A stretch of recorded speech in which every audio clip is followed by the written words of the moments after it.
Hello and welcome to Tiger Talk. Roar! I'm Ben Walter, along with Landon Hamilton, Cal Weiss, Andrew Schrader, and Nathan Dawson. Today we'll be talking about Neoclassical poets. Neoclassical poets are English poets from 1660 to 1798. Why they're called that, you ask? Well, they had great respect for classical poets before them, and they imitated them. The Neoclassical period can be divided into three relatively coherent parts: the Restoration Age, from 1660 to 1700, the Augustan Age, from 1700 to 1750, and the Age of Johnson, from 1750 to 1798. Some of the major themes during this period include the importance of region, morality, and order. This poetry was written with the intention that it would be in a public format. The purpose of literature and poetry specifically during this time was to provide moral instruction to its readers.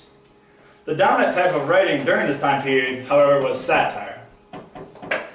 A neoclassical artist was Joseph Marie Vienne. Vienne was influential not only in painting, but also in every area of the neoclassical era. He was the director of the School of France at Rome, where he instructed many artists of the neoclassical era that came after him. Now, for a neoclassical poet, we'll go to Landon and Cal to talk about John Dryden. Okay, I'll step in here now. Dryden's greatest works were in satiric verse. The mock heroic Macflecknoe was about a disagreement between him and Thomas Shadwell. Now friends, Dryden's main goal in the work is to satirize Shadwell, mostly for his offenses against literature, but more so we can draw from his badgering of him on stage and in print. This line of satire continued with Absalom, Achitophel, and the Medal. Taking a closer look at his great works, we will now look at Absalom and Achitophel. Absalom and Achitophel was a satirical poem using a biblical story to describe a plot to kill the King of England, with Absalom as James, Duke of Monmouth, and Achitophel as the first Earl of Shaftesbury. Here is a line from the poem. But far more numerous was the herd of such who think too little and who talk too much. I like that. That's very good. That's a favorite line. Indeed. Macflecknoe, let's take a look here.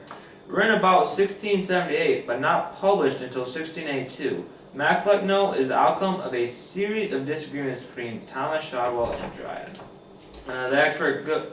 The excerpt goes, all human things are subject to decay, and when fate summons, monarchs must obey.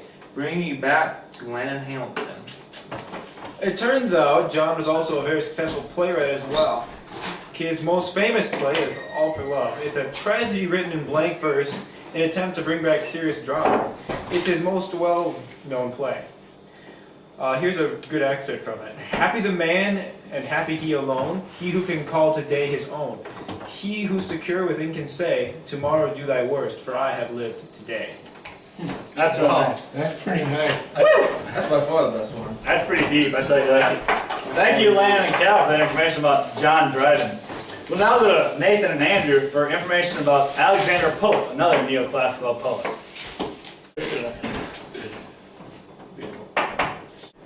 Thank you, Ben. I'd like to start discussion about Alexander Pope with a quote. We think our fathers fools, so wise we grow. Our wiser sons, no doubt, will think us so. I like it too. Alexander Pope is considered to be the most important poet of the 18th century. He was a child prodigy who could speak in meter before he could pronounce English properly. Alexander Pope was born on May 21st, 1688, to his father, Alexander Pope, and mother Edith. Pope was a Roman Catholic and lived in Protestant England. Because of this, he was not allowed to attend a university. His father educated him at home. This was also helpful to Pope because of his poor health. Alexander contracted an illness at the age of 12 that stunted his growth and disfigured his body. It was bad enough that Alexander had to be put in canvas braces just so he could sit upright.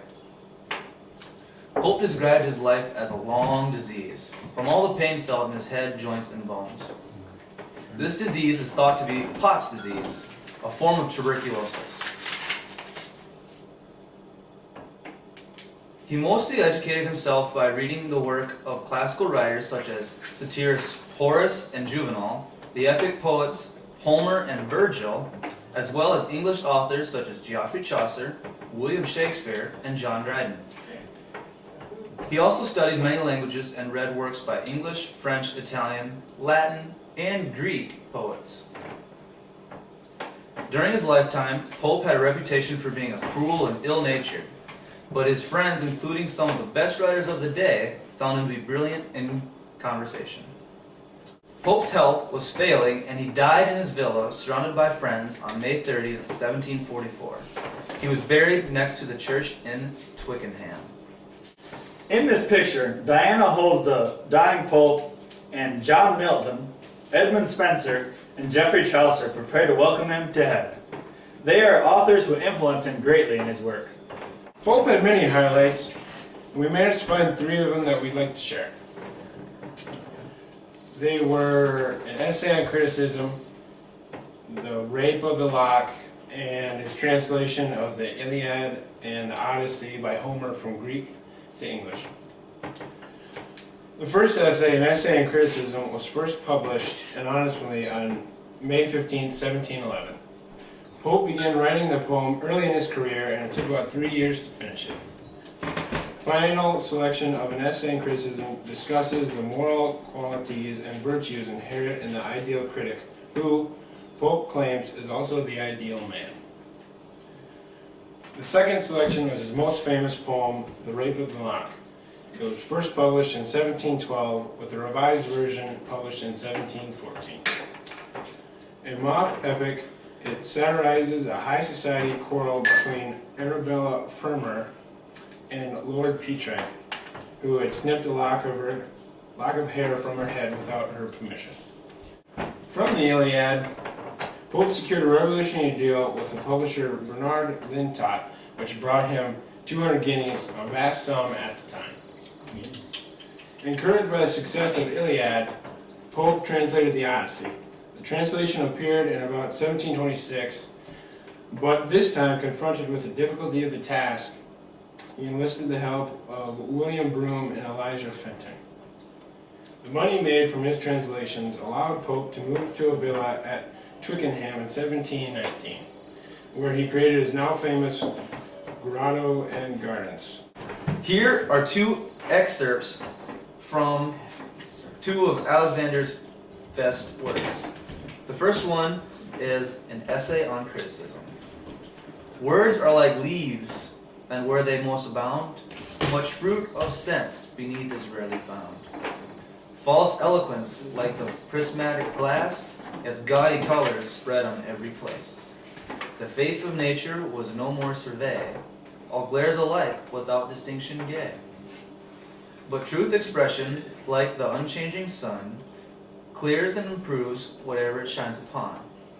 It gilds all objects, but it alters none. It was nice. The second one is from his most famous poem, The Rape of the Lock. Not youthful kings in battle seized alive, not scornful virgins who their charms survive, not ardent lovers robbed of all their bliss, not ancient ladies when refused a kiss, nor tyrants fierce that unrepenting die, no Cynthia when her mantios pinned awry, e'er felt such rage, resentment, and despair, as thou, sad virgin, for thy ravished hair. Thank you, Andrew and Nathan. Those experts really show how Alexander Pope affected the Neoclassical era. Also, along with John Dryden, he was very important. That's true. That is true. Well, I'm on a drink, so this is all we have for our Neoclassical poets. Thank you. I'm a tiger, you're a tiger, we're the tigers all. And when we get together, we do the tiger call. Rah, rah, rah, rah, rah, rah, rah, rah, rah, rah, rah, rah. Hey! Hello and welcome to Tiger Talk. Roar! You idiot! were like, Oh my don't God. talk. I'm just like, No! I said, okay, everyone you were like, don't. You knew it so fast. You were like, don't talk. And you were just like, this is like, We're doing the roar you went from 0 to 60. I'm like, Where'd it go?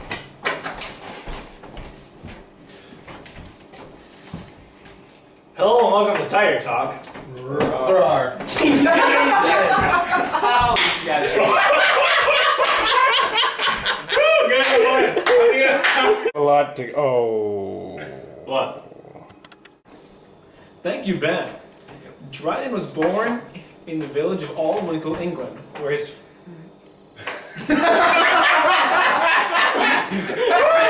It's okay, guys. Cal, more. you just go straight into it after Hammy aces One more. this. No worries. No.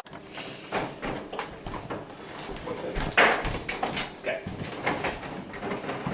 Do we count down to go into the song? no.